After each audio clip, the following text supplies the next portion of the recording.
ایک بات میں نے شروع کرنی ہے پر آپ نے ناراض نہیں ہونا، پہلے وعدہ کر لیں۔ جڑے نہیں بولے انہوں نے کی ارادہ ہے؟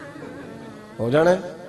چلو ہو جائے، کوئی گل نہیں، خیر ہے، ہو جائیں آپ ناراض۔ نبی پاک نے بڑی مونچھیں نہیں پسند کی، حضور کو اچھی نہیں لگتی تھی۔ ایک بات پوچھتا ہوں آپ سے، یہ درد دل ہے میرا اور صرف سمجھانے کے لیے عرض کر رہا ہوں، کوئی تنقید نہیں، اللہ تعالیٰ مجھے نیت کا وضو عطا کرے۔ ایک بات بتانا، اگر بہو کھانا پکا کے لائے اور سالن سے بال نکل آئے تو پھر اس کا کیا حال ہوتا ہے؟ کئی تو بوڑھے پلیٹ اٹھا کے دیوار میں مارتے ہیں، ایسا ہی ہوتا ہے نا بھئی یہ کیا ہے؟ اور اگر کبھی روٹی سے نکل آئے تو بیوی صاحبہ کا کیا حال ہوتا ہے؟ یہ کوئی طریقہ ہے کھانا پکانے کا؟ اور اللہ تعالیٰ معاف کرے، اگر کبھی ہوٹل میں چلے جائیں امیر لوگ 15,000 کا ڈنر کر لیں تو وہاں کسی سالن کی پلیٹ سے بال نکل آئے تو پھر تو پیسے کیا دینے ہیں، پھر تو ان کو اور جرمانہ ہو جاتا ہے۔ یہ تو سارے بال نکل آئے تو مشکل، اور ویسے بھی جو نفاست ہے نا طبیعت کی، اس پر بوجھ بنتا ہے، بال کھانے میں ہو آٹے میں ہو تو بوجھ بنتا ہے۔ تو بڑی مونچھوں والا دوست بھائی بزرگ جب پانی پیے گا تو بال پانی میں جائیں گے کہ نہیں جائیں گے؟ حکیم اور ڈاکٹر کہتے ہیں کہ کینسر کے مرض کا خطرہ ہے۔ اب باقی بھی راضی نہ ہوں، حضور نے بڑی مونچھیں بھی پسند نہیں کی اور چھوٹی داڑھی بھی پسند نہیں کی۔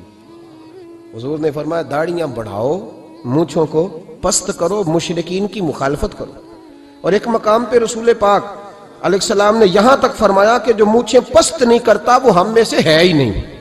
اتنے سخت لفظ۔ ایک صحابی تھے، آپ یقین کریں نا، کئی دفعہ دوستوں کو کہنا پڑتا ہے اور کئی دفعہ نا مجھے محسوس ہوتا ہے کہ یار ہم روز ہی کہتے ہیں، لیکن کہتے پتہ کیوں ہے کہ بوجھ بنتا ہے وہ بندہ جو اس طرح کی تباہ کے ساتھ آتا ہے، جو حضور نے پسند نہیں کیا۔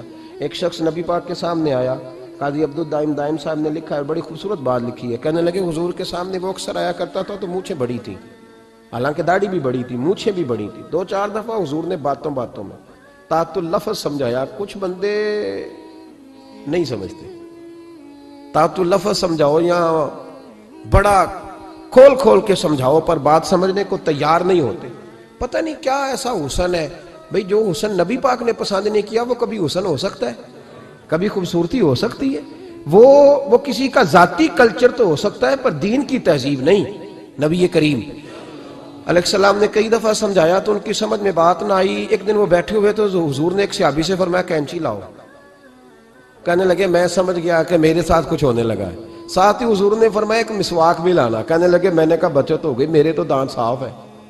تو یہ شاید اس کی بات ہونے لگی ہے جس کے دانت بھی ٹھیک نہیں۔ دونوں چیزیں جب آ گئی نا تو حضور اٹھے اور نبی پاک نے مسواک ان کے ہونٹوں پہ رکھی، اسی سے آبی ہونٹوں کے اوپر مسواک رکھ کے تو اوپر سے حضور نے مونچھیں کاٹ دی۔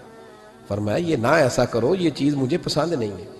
حضور نے نفاست پسندی کو، اب تو اللہ تعالیٰ خیر کرے ملانگا آ گئے مارکیٹ میں، ملانگ درویشی فقیری، اور ان کے پاس رش بھی زیادہ ہے، ان کے درباروں پہ بھی رش زیادہ ہے۔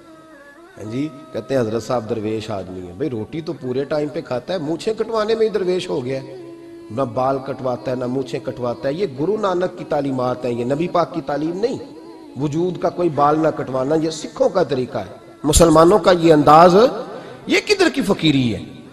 دین کوئی غلاظتوں والا معاذ اللہ کہ بابا کپڑے نہیں بدلتا، بابا غسل نہیں کرتا، بابا بال نہیں کٹواتا، بابا ہے پاگل ہے؟ قطعی طور پر کوئی فقیری نہیں، فقیری صرف وہ ہے جو میرے نبی نے کیا ہے صلی اللہ تعالی۔